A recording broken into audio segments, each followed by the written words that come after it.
the YouTube posting algorithm. So like I posted this week's episode at nearest damn it 5 o'clock on Wednesday, 5 p.m. on a Wednesday, which is when they now want me to post. So when I did it a day early by accident one week, didn't do as well. When I did it the day after because I was just busy, it didn't do as well. You have to do it, boom, with the scrubs. You have to do it when they want you to do it. How bad is that? Like, and the way you post on Instagram, they want you to post at a certain time, and that's control to like such a crazy degree. What bothers me about that is that people's success isn't really, it's not really real. It's just a matter that you were put in a position, like you were put in a place that because you played by their rules. It Yeah. has nothing to do with quality, effort, Nope. if people would like it, because you're only exposing what you want to because they're playing along with Playing the game. playing the game, which I Mm-hmm. guess is part of In winning, right? in You got to know how to theory. play the game, but it has nothing really to do. And what you end up getting is a lot of crap. Yeah, there's a lot of crap. But that's the thing. Like I mean, if it's more about regularity, like I've got brand for that. I can sort my own regularity out. Thanks. And that's a whole different Right? kind of crap. But just Right? I'd rather there be quite since they brought in reels and stuff like that. The quality of like production Yeah. quality on things is just gone. Yeah. It's awful. I hate it. As someone who works in that industry, Well, there was a time where Instagram felt very much like the creators, like that's what they do. Like yeah, that's they figured out a way to shoot that or to work with the app, right? yeah, Whereas now there's definitely a majority of accounts that are bots because you see a lot of the same videos showing you like clips with some sort of a caption that is yeah. completely inaccurate if you lived during that time. Like if you were there, you'll know like, no, I watched that when I Yeah. came home from school and that interview had nothing to do with what they're saying. Mm-hmm. But it becomes evidence now. Like it becomes, you Yeah. see, this Well, person's guilty. that happened with. I remember ages ago, someone was saying to me, "Am I right in thinking Shang-Chi was more popular than Iron Man in the '70s?" And I went, "Yeah." And they went, "Oh, just because someone did a YouTube video with it, because you said that before somewhere, I think, but someone did a YouTube video and they said that wasn't the case." And I went, "No, it was a bigger seller than Iron Man. Iron Man wasn't doing well." And they went, "Well, okay. Well, they made a video, so I'm going to go with them." And that's it. That's it. Facts are irrelevant, just as long as they make a video. Scrub sent me a video the other day of this is who you're arguing with, and it's basically a load of, I think it was like a load of phones in these Yeah. racks plugged in, and it was like Yeah. they're just Like, There's bots. I I'm not sure if this is what happens where if people see something that you may have liked, they unfollow you, but sometimes I comment on stuff where I'm just like, this is such a stupid opinion because I figure it's a bot. Yeah, Like if it's a person, like respond. Like please explain this take that you have. And it's usually something frivolous. It's not yeah, anything too serious where we're like arguing over politics. It's usually something to do with wrestling, comics, rap music, right? the Something important frivolous. stuff. Important stuff, right? But yeah, you're just like this is people who are or a bot that is putting this together for engagement. That's it. Just to get Yeah, people to argue. It's like it's gotta be. yeah. Well, the things on top Because of you're that now, there's tons of fucking AI. it's crazy. There was a I thing. don't I haven't used ChatGPT for anything. Like AI, any of the AI stuff I haven't played around with yet. Like I I was just ugh. supposed to investigate it for part of my work, but like I don't want to touch it. I literally don't want to touch it. But I see so many videos of like these are the Harry Potter characters all working out. These are like the president and other political figures in a rave, like at a rave. Like why? Why is this been made? It's not funny, it's not entertaining, it's kind of creepy and weird. I don't It's get it. creepy and weird. But then I And know it's someone who like, sends me this stuff all the time. Like I don't want to yeah. see it. And it's gonna get to a point where, You're not going to tell the difference. No. Well, there was a news reel that someone was sending around very recently, and it looked genuine, but it was fake. It was AI, and it had the Yeah. ticker across the bottom at the time. It had the thing. It's just whatever it was, Everything. news somewhere in America. And there's so I'm many not sure. American news channels. You don't know which ones are which anyway. Yeah. I'm not sure why we went like why the Because hell we did we do can. this? I know it's just That's literally it. it's And because they'd once you said, can't tell the difference, it's almost like you're in the Matrix. Like what'll be the difference of you being in a simulation or not? no one's going to know. And it's bad enough that no one knew before because someone could drop a comment. And they were saying as well about this whole thing of like someone can drop a comment on something, and even if you don't agree with it, or it can still stick in your head and play in your mind, and it informs your opinion to a degree. Mm-hmm. Mm-hmm. For But sure. the more Yeah. real you make it, the harder it's going to be to tell, and the more it'll ingrain in your head. I think because it just feels real. I have that Yeah. with dreams. If they feel real, Yeah. I genuinely think there's like if I get confused over those, I'm going to get confused over AI. Absolutely. You won't be able to tell the difference from reality and not reality or artificial intelligence. It's gonna just blend Yeah, to the point where like there's been a couple things on Instagram where I see them like put together an AI version of uh, Simpsons movie, and it's like or like Street Fighter, or Masters of the Universe, where oh, it's I've they've definitely seen Master Universe. like they've casted it, but you can tell that it's computer generated, but it's so cool looking. Like I'd watch that, and I don't think it's too far-fetched to think that at some point you'll be able to say, "Hey, AI, whatever machine, can you please make, Spider-Man big time Yeah, into just make it live action? You've got the story there. Throw it through the machine and make this guy look like Peter Parker, cast this girl as that, and just yeah. everything else do your do what you got to do." And you just watch a movie of whatever comic you want. Like I'd like to watch that in AI form, please. And it'd probably be so like it's so customized. Like we want things so customized in our Yeah, life to the point where we don't do anything to like get it. no, but that's the problem. People like crap, but people have always Yeah, like crap. Processed shit. I eat processed shit, and I'm happy with it. But like me music too. in the charts, when as soon as that started to turn into regurgitated crap, I just couldn't. I can't take it. I can't take mainstream music because it just feels aimless and pointless. But a lot of people, more people are happier about it than I am. It's more popular than the stuff I like. Yeah, So that's the way we're going to go because that's what humans are like. As long as they're yeah, appeased, they're fine. As long as they don't have to think about it, they're great. yeah. On that cheery note, I'm going to grab a cup of coffee. Might need a We bigger just got cup than this BC one. with us so far. I got this. I got this one. That's cool. It's dangerous to go alone. Drink this. It's a Like double it. I like it. reference. Omega bread. Late to the. You're not late. Everyone's well. We were waiting for you, Omega. You're on time. It is my favorite subject. Hidden Gems is coming up. Ha ha ha. So my first pick is gonna be Batman Year One. I know you guys probably haven't heard of that one. We're gonna talk about that. Spoilers. My next pick is going to be the Dark Phoenix saga. Haven't spoken about that in a while. Um, I might go with, not sure, but I'm thinking of going with Secret Wars. Which one? Gotta stay tuned. It's a hidden gem after all. It's funny because when I look up, comic book hidden gems just for like hints or reminders of things that I may have read before, sometimes the stuff that comes up that's listed, I'm like, well, if I would have mentioned that, everyone would have gone on my ass for calling that a hidden gem. So it's up for debate still.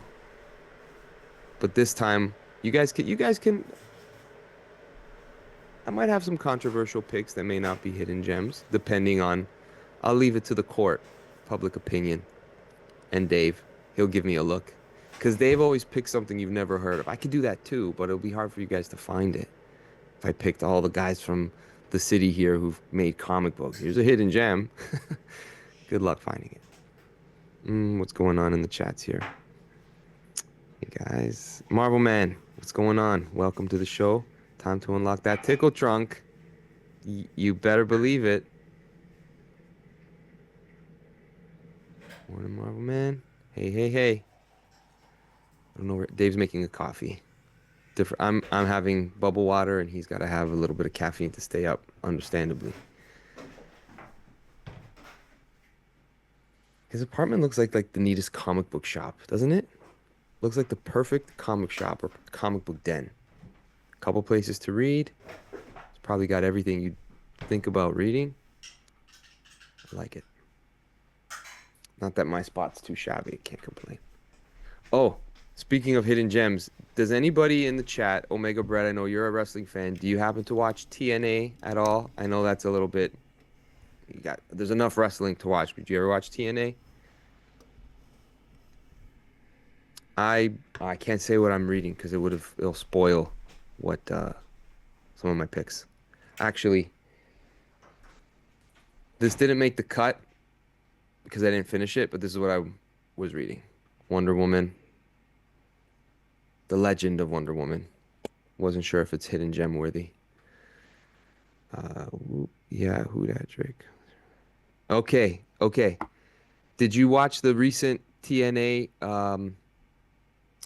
pay-per-view, PLE, that they had in Brampton, Ontario, where it was the tag team of Joe Hendry against Trick Wilson? Nah, not Resurgence. It was Battleground. Battleground. I think that's what it was called. Well, if you go on YouTube and watch TNA Battleground and you skim through it, you'll see yours truly sitting in the lower seats, and Joe Hendry came out and he slammed, I forgot the guy that was right in front of me. I'll send you a video, Omega Bread. It was pretty epic. But me and my pal are there with Heart Foundation jackets. Oh, there's a moment where Jim Coderis, who works for the WWE, Omega Bread, he's, I think, works for them in Sportsnet, some sports network here in Toronto. But there's a point where they show him on the camera. And if you look there's an Italian soccer team flag behind him. That was me. Because we were doing it for Santino Morella, because he was there. But anyways, is there something on my face? Am I good? Sorry, we believe I in just realised I hadn't Thank shaved. I recently shaved, and I usually miss a spot. It was free on YouTube. Okay, yes, Battleground. Yeah, if you look for the guys in the pink jackets and my Hitman hat, you'll see. Hey, that's Eric. Yeah, it's ridiculous. So I'm wearing the Joe Hendry t-shirt. Is a hidden gem wrestler, Dave. Soon to be a bona fide superstar. I say he's going to main event WrestleMania, Omega. Shall we begin? We can. You can't see me in a video. Not that sort. So Tenacious D, when they released their first DVD of their live show, it was filmed at Brixton Academy, and you can probably see, if you look really closely, towards the front of the crowd, the back of my head. Yes, I love it. I was there for that show. It was great. It's one of the best gigs I've ever been to in my life. Oh, that's so cool. That's fun. What's up, Yansem? Yansem, how you doing? All right. Shall we drop the boom? Let's do that. Hang on, let me just double check my sound again. Do. That's not a sound check, that's just a cough. Ah! Right, okay, it's not going to peak, so we're all good. We're all good. All right, here we go. Do it with me, BC Scrubs. 4, 3, 2, 1, and...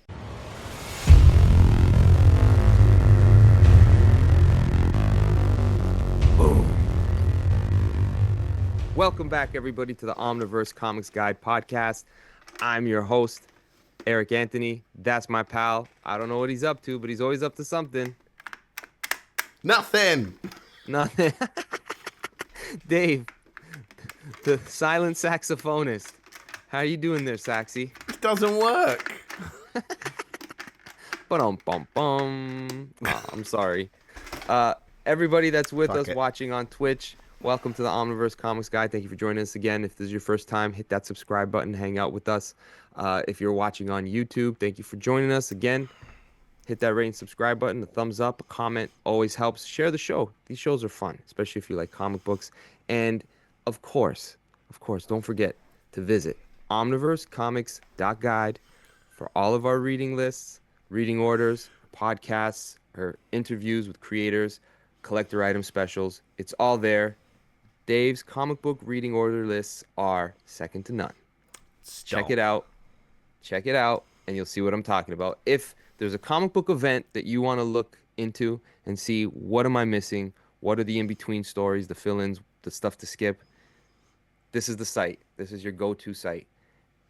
And our recommendations are pretty damn good, I think. Yeah, I'd agree. We might be slightly Especially, biased. especially when yours truly is recommending hidden gems, because if anyone knows what a hidden gem is, guy right here. I'm expecting 5 Superman comics tonight. Well, I almost did that, but whatever. I was gonna do a theme, but I said don't do a theme. It's okay. There might be a Superman comic in there. Really? Does it not count because it's Yeah, it Superman? counts. If it's a hidden Whatever. gem, it counts. You're all It's a good. hidden gem. All right. And I have one alternative. Do you? Yes. I don't think we'll That cross over, man. I don't think so either. No. It's just one that I've been waiting to use for a specific reason, but I've used it in previous episodes, so I kind of like I'm not going to mention it again and, All right. I'll use it somewhere else down the line, but there's a specific reason why I wanted to use this one. Anyways, take it Okay. away, Dave. Oh, I think it's you first tonight. It's me first this time? Mm. Okay. So, in my hidden gems, where should we begin? So, what I've been doing, I'm not going to say what I've been doing because then everyone's going to be like, that's lame. All right. I'm going to start with one of our favorite creators who I hope to get on the show in the near future. Got to reach out. This is The Bridge from Peter Tomasi. Ooh. Now, this was his biographical story of how the Brooklyn Bridge was built. It's a story of the Roebling family. Uh-huh. And the illustrator for it is Sarah Duvall. I'm not really sure what I would know her from to be able to recommend it, but shout out to Sarah Duvall because this is a really great graphic novel. When he came to Toronto and I got to chat with him for a bit and get him to sign a few things, I picked up this book from him, and it's one of those books where the creator cares about it. It was important to them to tell this story because it's something he didn't do with DC or any big publisher. It was something that was like a labor of love, and you could really tell that he's a student and fan of history.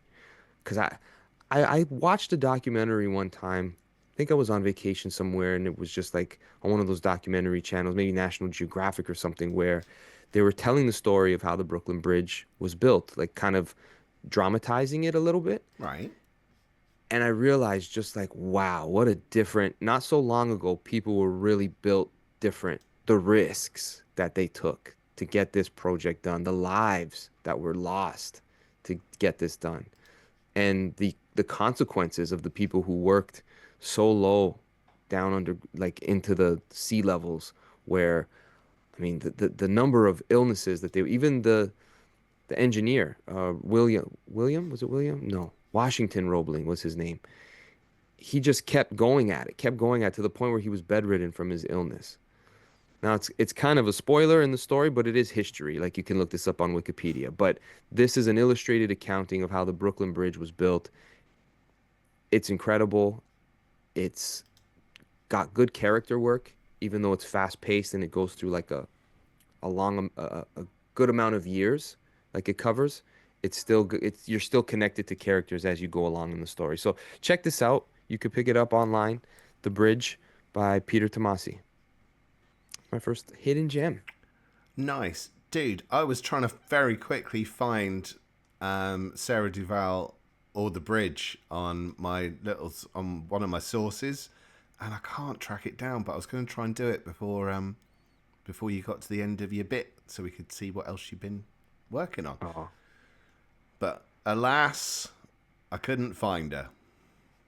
I'm not sure if she's done like if she's known for comic books Ah, necessarily, like illustration in that regard, if or if it's for because this is an all age. It kind of feels like an all ages book. Like the illustration is it's simple enough, but very easy to follow as far as the storytelling is concerned.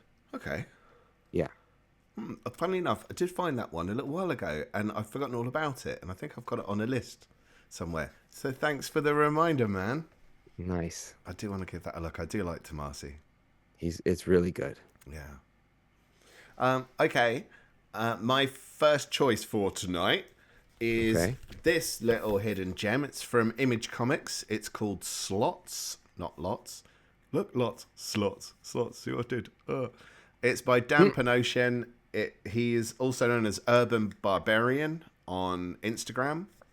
Okay. He used to draw. I think he started drawing comics in the 90s, if I'm right. And I can't remember what titles he did then, but there is a vast difference between his art back then and his art now. And I will literally pick up anything he is drawing because I love his style. It's really gritty. Let me read the blurb to you. Yeah, Yeah. it's all right because I've got to cheat a little bit. Slots. Slots. Slots. You can say this about the life of Stanley Dance. He did it his way. Unfortunately, his way never took getting old into account. Now the former boxer is on his last legs looking for redemption, but he'll settle for going down swinging. Roll the dice with superstar artist Dan Panosian as he creates a bold and breathtaking vision of Las Vegas where everything old can become new and superstition influences how the chips fall.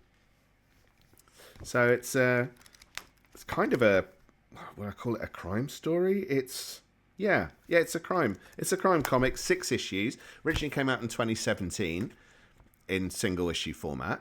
I did find a little review that some reviewer posted on Instagram, and they said Dan Panosian kept me turning those pages with subtle twists and nasty but oddly likable characters. It's almost a shame this is a one-off. I was growing attached to these guys. Dan Panosian's art has a lovable grit to it, and his years in comics have turned him into a master storyteller with images alone. I need to find more of his modern stuff. It's too good to pass up. That was by someone called Dave.Omniverse, who gave it 4 stars. I think I met that guy before. Really? He used I to, heard he's a yeah. knob. I had that guy on the Cave of Solitude Oh, did podcast you? a What's he couple like times. in real Yeah, life? he's a bellend. I nearly spat out my coffee. I know. I was like, should I do it now or? That's payback for all the times I nearly made you spit your drink. It's really bothering me, Dan Panosian, because I know his work from somewhere, and as soon as someone says it in the chat, I'm gonna Yeah. be like, I'm sorry, because I'm pretty sure I'm a fan of something he worked on extensively. It's bothering me. I think you are, but you'll also probably, if you're reading Marvel's Epic collections, you'll probably see examples of his art then, but it's so vastly different. So different. I feel like he did Aquaman from Did he? Dan Abnett. Oh, I'm maybe. not sure why. I'll have to We should him look it up. We'll look it up. We've got the computer in our hands. In the interim, Yes. Omega Bread says, sold. I love diving into a meaty slot. So I think, we've already got some people who are keen to dip their fingers in. So that's Slots from Image Comics by Dan Panosian. It's a nasty little beaut. Nice. Okay. All right. My next hidden gem is also from one of my favorite writers. Guess who it might be, guys? Yes, it is J.M. DeMatteis. Oh, it's gonna It say is Peter Brooklyn. Tomasi. It's Brooklyn Dreams. I think I might have shared this with you on the Cave of Solitude episodes when we did Yeah, hidden you gems. may have done, yeah. I might have. I've talked about this book before, but I do feel it is a legitimate hidden gem, especially from a writer of his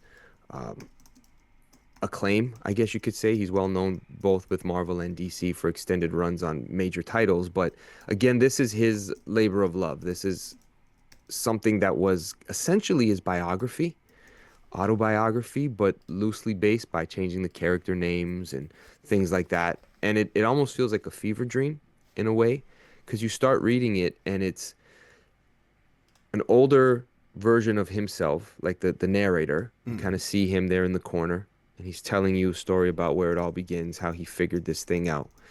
And you feel like he's about to tell a story, but the charm of this thing is that he's telling his story in a way that is putting off what he initially was going to tell you. He's like, I'm gonna get to that thing. Don't Oh, worry.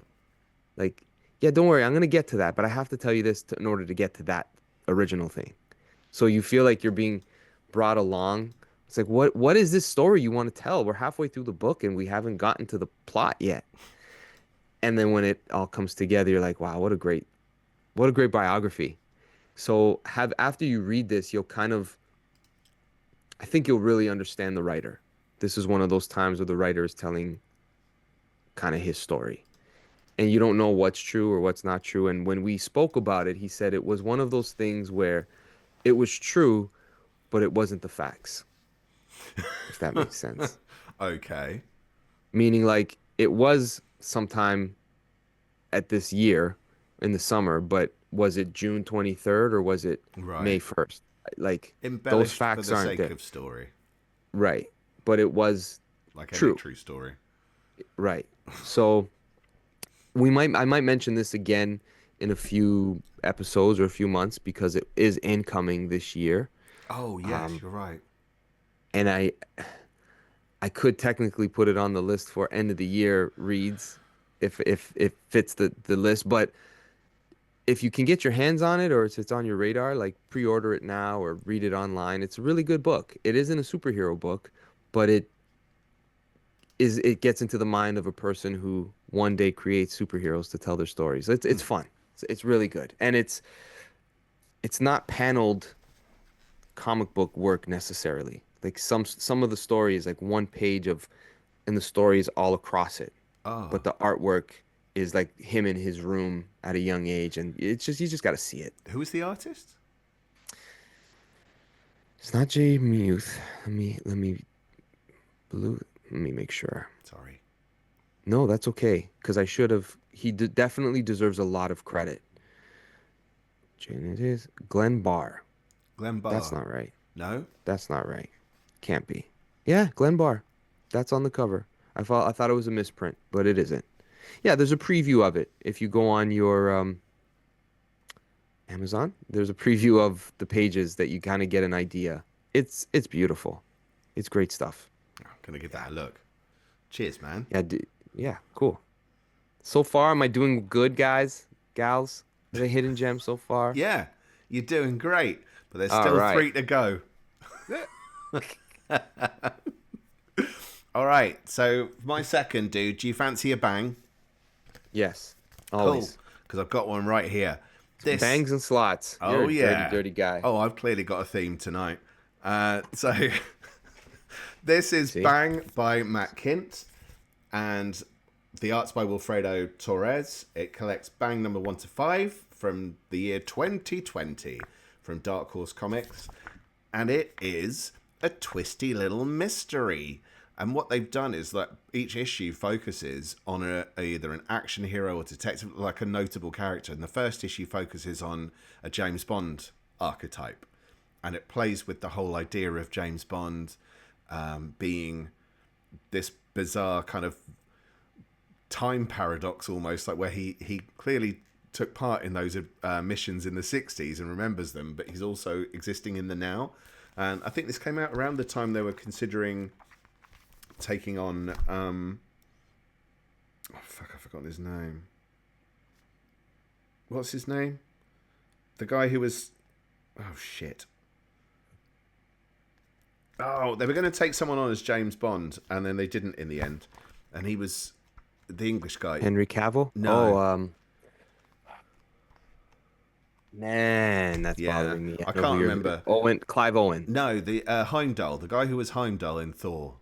I like that guy. I can't Forget his stand him. no, I can't watch anything he's in. Don't like him at all. Idris Elba. Idris Elba, yeah, can't stand him. Really? Really don't like him. Can't watch him at all. Don't like him. Why? He just Why? annoys me. He's just too up his own arse, and I can't stand him.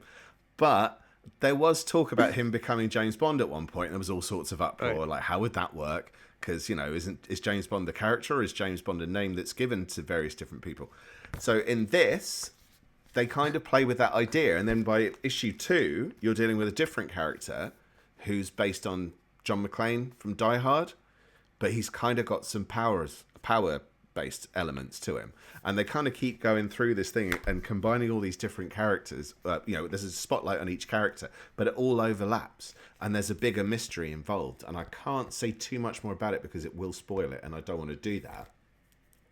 But I mean, some reviewer on Instagram wrote, James Bond, Die Hard, Murder, She Wrote, Poirot, Knight Rider, and a whole lot more all rolled into one. Bang is a mystery with an actual payoff, and it's an absolute pleasure to read from start to finish. 4 stars. I'm just gonna credit the writer of. It was Dave.Omniverse who wrote that review. He's a twat, isn't he? Though a twat. Yes.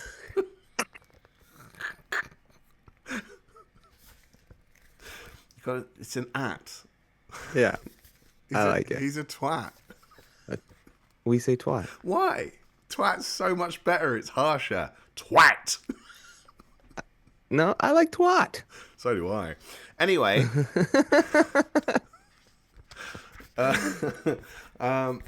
This little hidden gem is another Matt Kint beauty. I think it's one of the first Matt Kint stories I read, and it really sold me on him as a writer. So well worth picking up. And Wilfredo Torres is gradually making his name known more and more in the comic industry, and his stuff is great. Beautifully told, very well paced, very exciting, smart little twist, and a nice play on multiple genres all rolled into one without being a complete mess in just 5 issues. Nice. Bang. Matt Kint's good. Matt Kint is great. Yeah, he's awesome. All right. Here we go. Now we're going to see my next pick. It happens to be an Eisner Award winner, so I guess that doesn't make it a hidden gem. But I don't know what it won for, if it was best sci-fi series or what category it got nominated in. This was a book that we spoke about in an incoming episode, maybe in 2023, and I had always intended to try to read it in time for one of our year-end reviews, and I just never made it in time. So I did end up finding this book at my favorite bookstore, got the big deluxe library edition. It is Invisible Kingdom. Ah. This is how big it is. I've got mine there. I just haven't read it. Okay, so I wasn't sure. We've never spoken about it again. No. And I'm not sure if anyone in our chats or in the the Discord forums are familiar with this book, but it's got 2 really great creators, superstar creators. Make sure I get the names right. G. Willow Wilson of Miss Marvel. Oh, sorry, dude. It cut there. I think you've paused. You right? I'm good. I'm here. There Hello? we go. You're back. Sorry. Do you want to All right. do the creators again? Sorry, dude. G. Willow Wilson of Miss Marvel fame, and Christian Ward. And let me tell you, Christian Ward's art is phenomenal. Always this is. This is a space opera. It's how can I just it's a sci-fi epic fantasy. It blends the idea of religious reformation, somewhat of a cult, mixed in with an analog for a major goods and services provider that we all often order things from and are somewhat pacified by the fact that we could just shop from our phones and things get delivered to us immediately in this day and age. So that's the premise of the book, is that someone who is a delivery person for this supplier, but on a cosmic level, right? Space traveling. They come across a plot or like this deception that's taking place between the so-called religion, that is the Lux is what the company is called in the book. Lux is the analog. And so they're supposed to be at odds, but really they're in bed with each other. And this conspiracy gets exposed. So it's this tale of them running away through space, trying to find means of survival, trying to rescue people along the way. There's a love story involved. There is commentary on, modern society, religion, all these different things. It's very interesting. It's very fun. It's a it's a page turner, but this library deluxe edition is a great option to read it. All 15 issues are collected. I looked it up online when I just Googled it, and the way that they have it listed, it's not the way it's collected in this book. Because it says this was a 10 issue series, and then it came out in graphic novels afterwards. This here doesn't have graphic novels. This is just all 15 issues with really Really? good back matter. Yeah. Just issues 1 to 15. The back matter is really good as far as design ideas, character descriptions, and all those kind of things. Like it's a worthwhile library edition. So if it isn't a hidden gem, I apologize, but I think it is. I think it counts. I definitely think it I think counts. I was admittedly just sniggering at the term back matter. Um, in my mind, it's something completely different. But I'll tell you afterwards. But yeah, I bought that when it came out, and I've been meaning to read it for, well, since then. I desperately wanted to read it because I love Christian Ward. So yeah. it's good to know that it's worth a go. And G. It's Willow Wilson's a great writer. yeah, it's Christian Ward's art. There are moments where like I looked, I'm like, who colored this? And it's like, no, it's all him. Yeah. Everything you see there is his stroke of the pen, stroke of the brush, whatever it might be. It's excellent. And there's moments where they're traveling through space at breakneck speed, or they're on like a planet that is just gives you that vibe of like almost like the Avatar planet. I forget what that planet is called, but those sort of Seen it. different scapes, these different scenescapes that you are a part of in the book, like his painted stuff is just Yeah. beautiful, and it's very like it makes you feel emotional as you read it. It's really good book. Hopefully, it lives up to the hype I'm giving it. I'm sure Four it will with stars. that combo. 4 stars. Dave from the Omniverse said. Dave from the Universe hasn't read it. Lazy bastard. So, All right, ad break? ad break. Let's do it. Okay. This week we're going to take a look at our most popular podcast and video episodes. Top 5. Number 5, it's your interview with Jim Shooter again. Nice. But at number 4, it's your interview with Ron Friends. Ooh. And at number 3, the top 10 80 Spider-Man stories. At Nice. number 2, Most Wanted DC Omnis and Compendiums 2025 edition. And at number 1, incoming for June 2025. Nice. Yeah, I hope more people check out that Ron Friends interview because I mean, it was not heavy lifting on my part. He made it so easy. So if you just want to hear a comic book creator just tell you great stories, it's all there. It's wonderful. I need to run a snippet. I just Yeah, haven't I had a guess. chance to put one together yet, but I will, and that will help it. Yeah, he just dropped so many gems Yeah. in hidden gems in that Ah! conversation. I intend that pun. Yes. Yes. All right. Your turn. My turn. Hang on a moment. What was I going to say? Oh, so I will confess before we carry on, I haven't Yes. really looked at how much any of these books are going for because I kind of figure they're going to go for different prices in different countries. Availability is different. How willing you are to shell out for something if you really want it is potentially going to be different to the individual. So I've stopped worrying about that. I think we had someone one day that said, you guys recommended something that's like really, really overpriced now. It wasn't for me. I Yeah. got it just fine. Sometimes you've And got to persist. yeah, and I try my best to some of the selections I make, I try to make sure that it's available instead of being like, this is Oh, great, you can't get it. Like that's that's very kind no of you. fun. I think it's Yeah, fun I because try. sometimes the fun is in the hunt. That's true too. But again, depending on the subject, right? Because if it's like this is a hidden gem, you'll never find it. Wah, wah. But if it's available, Or like it's a hey, hidden check gem, this but it's out. available in all shop windows right now. Shut up. Can't win. Whatever. Whatever. All right. My number 3, this very eve, is the not double entendre laden title Battling Boy. This is from First Second. It's by Paul Pope. I love this. I love it. It's great. And it's so simple.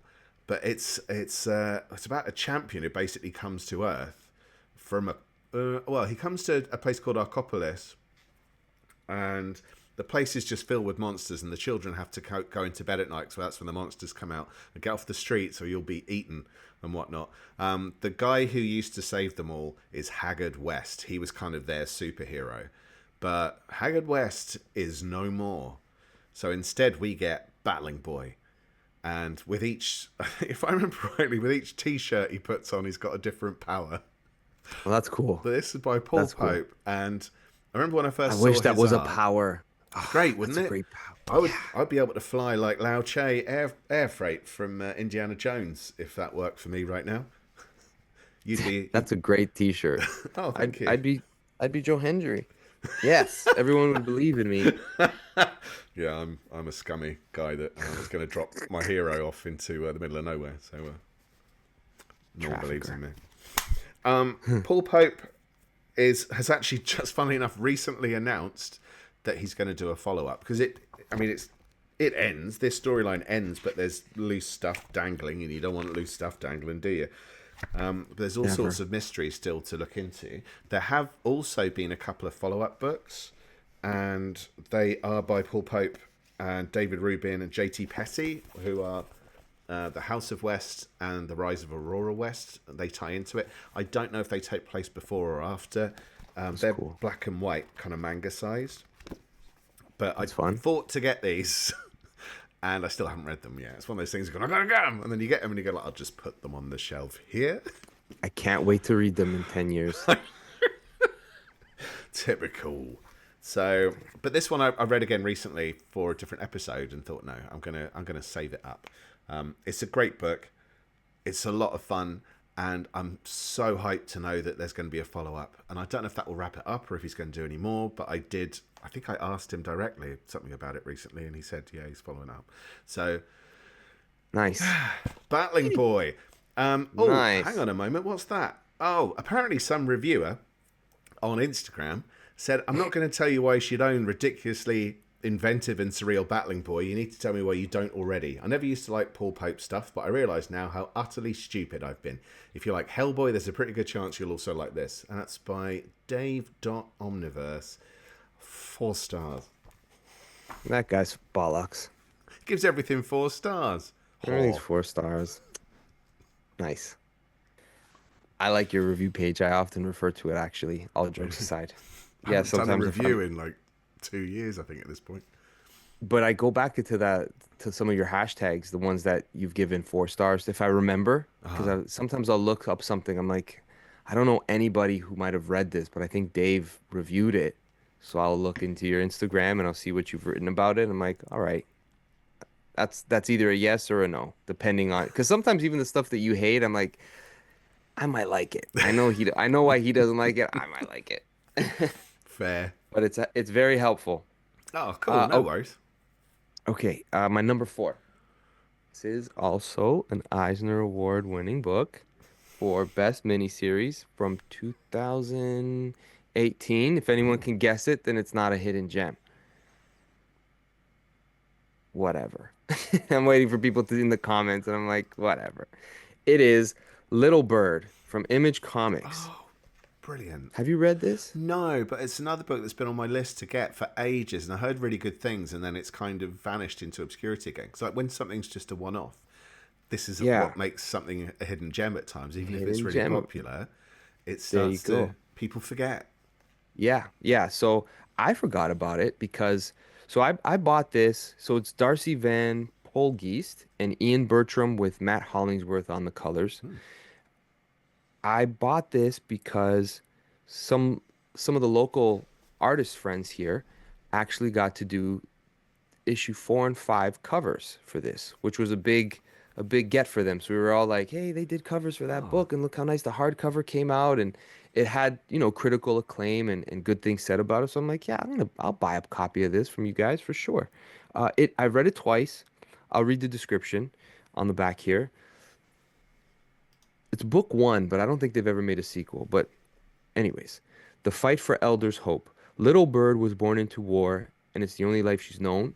When her village is destroyed and her mother kidnapped by the oppressive American Empire, she fights to reignite the resistance that once was and defeat the enemy, to save her country, to save her people, to discover her own identity in a world on fire.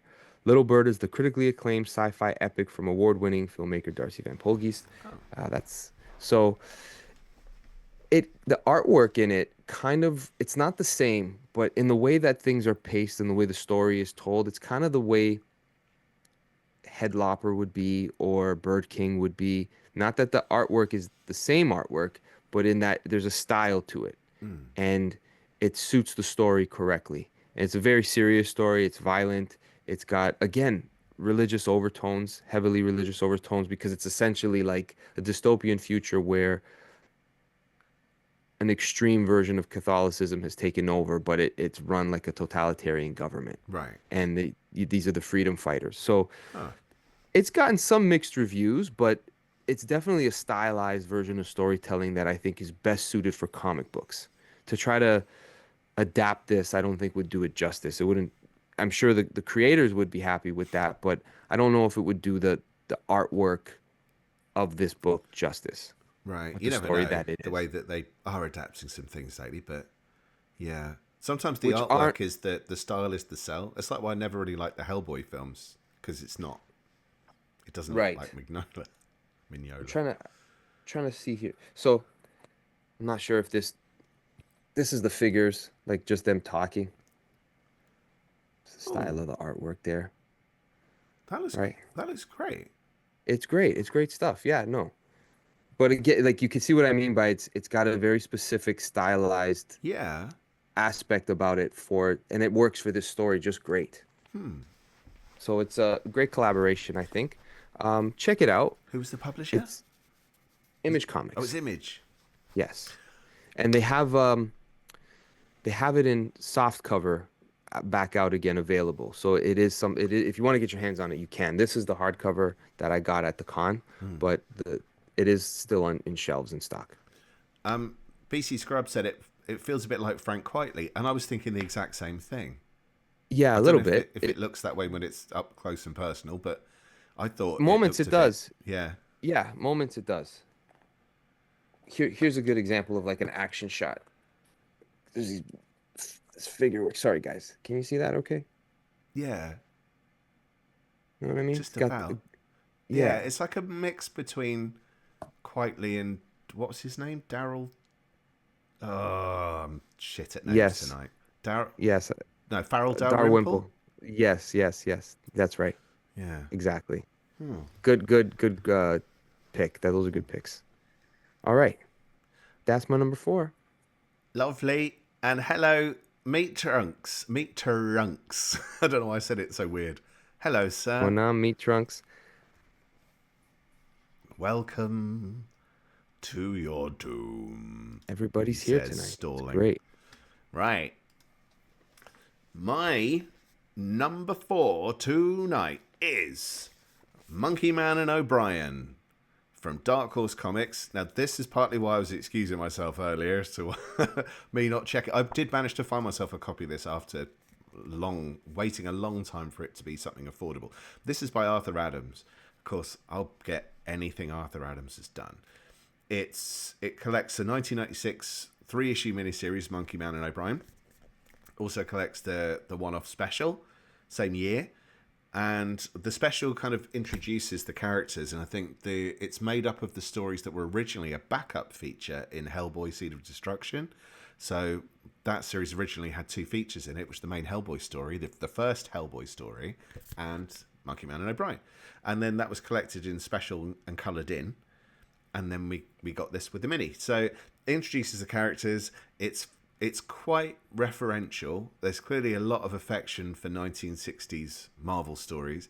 Issue 1 feels like it's based very, very heavily on Fantastic Four *1, because like the villain is the Shroomanoid, who is very, a lot like the Mole Man. Issue 2 is like Incredible Hulk issue 2, where he fought the Toad Men, and these guys fight the Froglodites, Invasion of the Froglodites. Very similar. They come from space. The cover even looks like Incredible Hulk #2.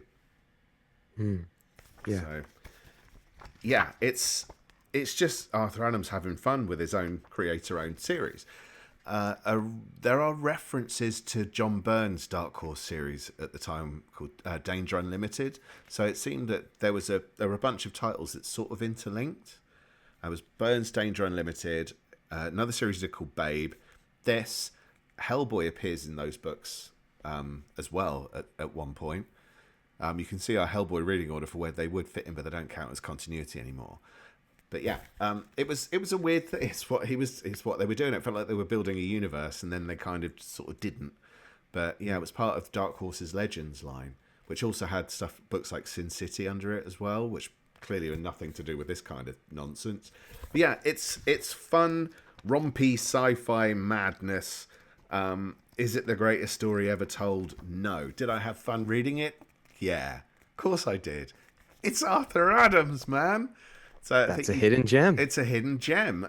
If you want more Monkey Man and O'Brien as well, I don't currently have the Monkey Man and O'Brien Gen 13 two-issue miniseries, so there are more stories with them.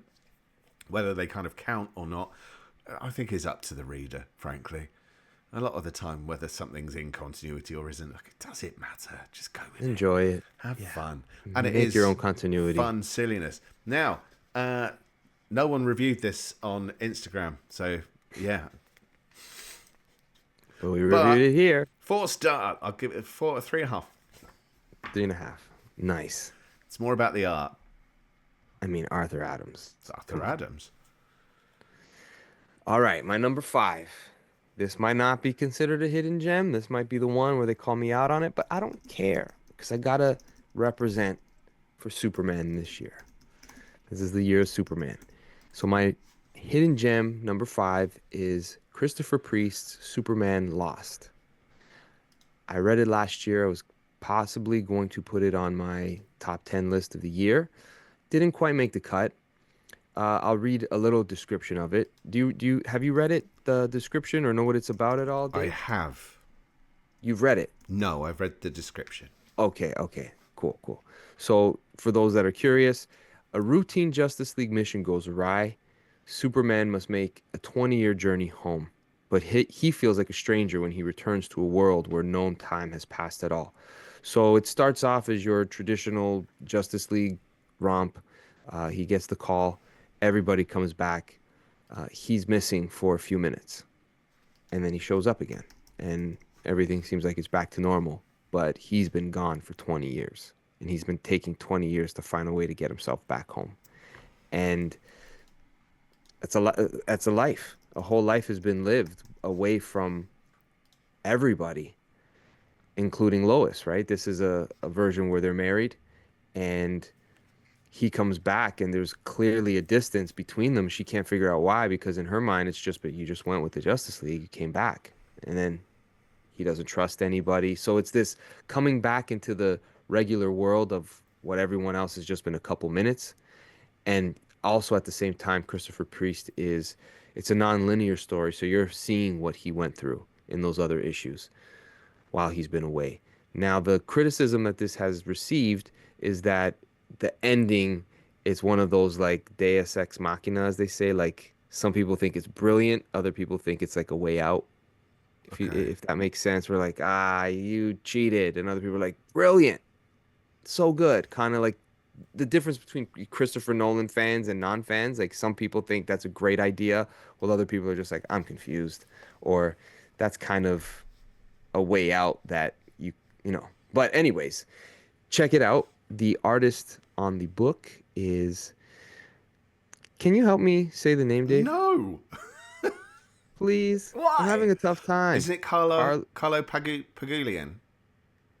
Yes. Was that Good how you job. pronounce it? Oh, thank you. I don't know, but you're the one who got to say it. Well, the reason I remember it is because it was listed on quite a few of the best series of last year on certain lists. So another hidden gem there from Eric. Have any of you read it in the chat rooms? Has anyone heard about it? I haven't seen the last Star Wars film, but it doesn't mean it's I don't remember this book being on the best list of the year myself, but whatever. I don't think when you go into a comic book shop, this book is going to be prominently displayed. Maybe not. And most people go, Super who? So, do you want my number 5?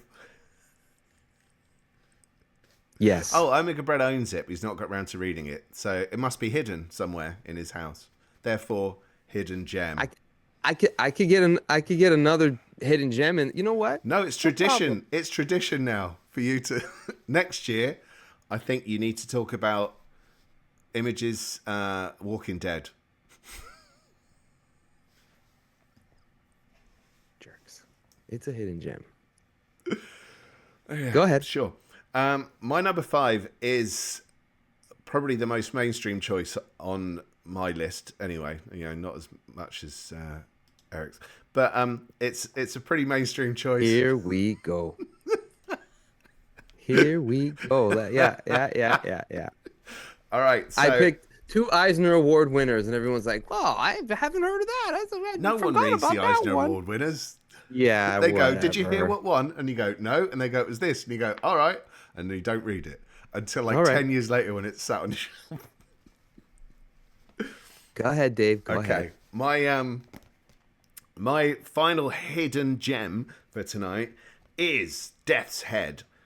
Now, this is a real personal favorite for me. I love this character. I love this character so much. And even though he's appeared in quite a few Marvel titles recently with little one-off appearances, no one is getting him right. And there are probably a lot of people going, why does anyone like this guy?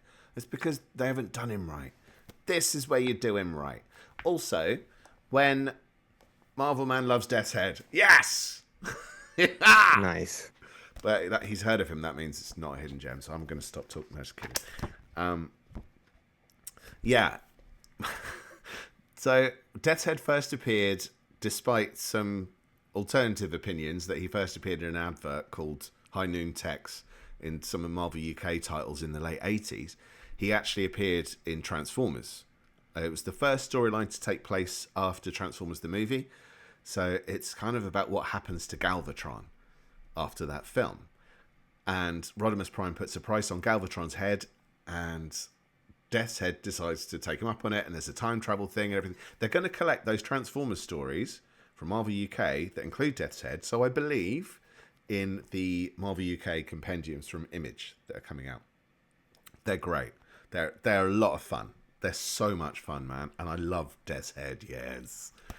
But this is his solo series. Now, it's missing a couple of stories. It's missing issue 7 because Doctor Who was in it, and it's missing the stories before. There's a story set before all of these, which was an issue of Doctor Who, where Death's Head met him in the time stream after being cast out of the planet Junkion by the head of Unicron, and he bumps into Doctor Who on his way through time and space.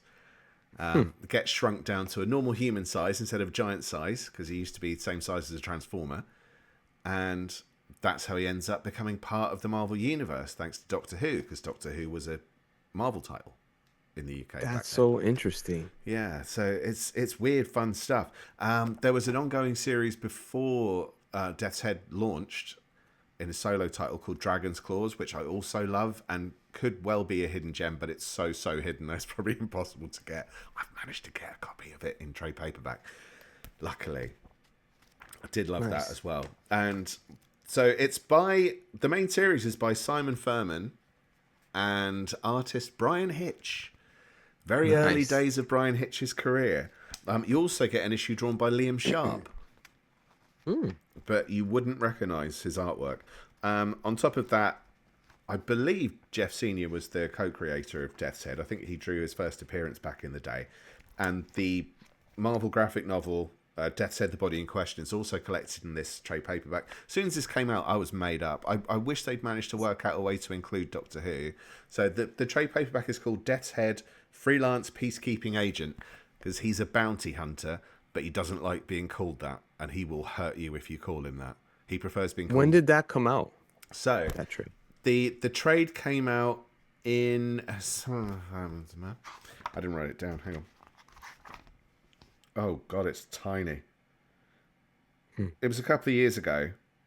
It was only a few years ago, but I can't see. I'll add it in. I'll do a little voice thing that makes it sound perfectly natural. But the original issues came out between 1988 and for the most part up to like 1990. It does include an issue of Fantastic Four, issue 338, which was written and drawn by Walt Simonson, who drew a cover of the main Death's Head series. In the final issue of Death's Head, he faces off against Iron Man 2020, is drawn by Brian Hitch, and it's my favorite issue of the series. It's great. It's not the most groundbreaking thing ever, but to me, it just doesn't matter. It's just pure fun comics. He also guested an issue of She-Hulk, Sensational She-Hulk 24, which is by the same creative team. Brian Hitch's style had changed a bit by then. And there's an issue of What If, where Death's Head faces Death's Head 2 to kind of go against the original. I've never read a Death's Head comic. Death's Head 2 isn't technically Death's Head, and a lot of people are very upset about the treatment he got in Death's Head 2. But this is fun stuff, man. He and also get an issue of Marvel Heroes from Marvel UK, and Marvel Comics Presents 76, which is an 8-page story with Death's Head, which I believe is by Simon Furman and Brian Hitch again. It's stupid, fun, funny, knowingly silly comics that aren't necessarily superhero books. This is sci-fi. A lot of it's set in the future, the year 8162. And it's him finding his place in a time he doesn't belong. And he's just like, first thing he does when he gets there is go, right, now I've got to look for contracts to go out and kill or hunt people. He's a shameless money grabber and a real dick. But I love the guy. But they did. I could see how much you love him. You're just holding it. You're holding it to your face like a puppy. I was so happy when I saw this. But they released an action figure of him at the Marvel Legends line. I've got a little figure of him, which the legs keep falling off. And they released a Marvel Legends figure of him recently, which was going for 50-something quid. Like the standard Marvel Legends are around the 20 mark. And it was going for $54.99, something like that. No. I'm not. No. It was like they called me a bounty hunter. No. I'm not having it. So I do want that figure. Head. One day I will have that figure, but for the minute, I'll settle for this book. And I think you should too. Death's Head, the freelance peacekeeping agent, originally from Marvel UK. Nice. Shall I redeem myself with my 5th pick with a hidden gem? What, like a bonus pick? Yeah. Hold on. I'll get you my pick. I'll even show you guys. All right. Talk to the people, Dave. Talk to the people. Shall we say that it was we've all heard of it, no matter what it is. We've all definitely heard of it, and we've all read it. Yeah. Okay. Yeah. So, you prefer the Death's Head 2 stories? I've got a keyword if you're playing Omniverse drinking games. Soft spot for Death's Head 2. I really liked Death's Head 2. I thought the look was incredibly cool. I really wanted the figure, but yeah, I get really excited when Death's Head 2 shows up as well. But I know a lot of people are really weird about Death's Head 2 because of what he did to Death's Head in issue 1. But yeah, I'll take them both. But my favourite is Death's Head. Hello. Let me make sure that I'm not gonna. So my pick from a long time ago was going to be this wonderful Marvel omnibus from Black Cat. I've talked about this before. Yeah, I think that one. Has anyone else read this? When did it come out? Was it last year? No, this didn't come out this omnibus? Yeah. I think it came out, but here's why you can all go shit in your shoes. Because right on the cover it says Black Cat is an absolute hidden gem. Oh. I don't want to hear nothing. Let's see what it says in the comics. The cover is marketed as a hidden gem. Well, that's Marvel talking. Meat Trunk said he's read it. Omega Bread says, hidden gem, you're taking the piss, Eric. Everyone's read that, mate. Here we go. On the cover, it says, absolute. You guys are not going to say I'm wrong this time. It's marketed as a hidden gem. Take it with it. Trip. Screw you guys. Always calling me out. What? Anyways, thank you everybody for joining us for another. Ever lies. Thank you everybody for joining us again and taking in our hidden gems. I think they were all very, very beautiful hidden gems. Yeah, whatever. I love this episode just because I know I'm gonna get called out on it. Let's do one next week. Oh, I have more. You see, Fantastic Four, John Byrne, that qualifies. Batman Year One. I don't know if you've heard of it. Brilliant. Hidden gem. Not that one. Dark Knight Returns. Oh, I've That's not a heard of hidden that. gem. Anyways, you can catch all of our episodes on YouTube, so beautifully edited and prepared for us by Dave, or visit us at omniversecomics.guide for all of our content, reading orders, comic book interviews with creators, all of our episodes, our top 10 lists, you name it, it's there. Visit us at omniversecomics.guide and throw us a follow if you're watching on YouTube. We're trying to get to 1,000. We're almost there. Click the Subscribe subscribe. and then Doesn't hurt. choose the alerts button so that you get notified when we launch a new episode. That's a very good point. Thank you, Dave. That's all Put a little right. bell there. Ding. Ring my bell. All right, everybody. Thank you for joining us. Dave, always a pleasure. Likewise, See you next dude. time, everyone. All right. Thanks All a right, lot, guys. everybody. Cheers. Bye-bye. Bye for now.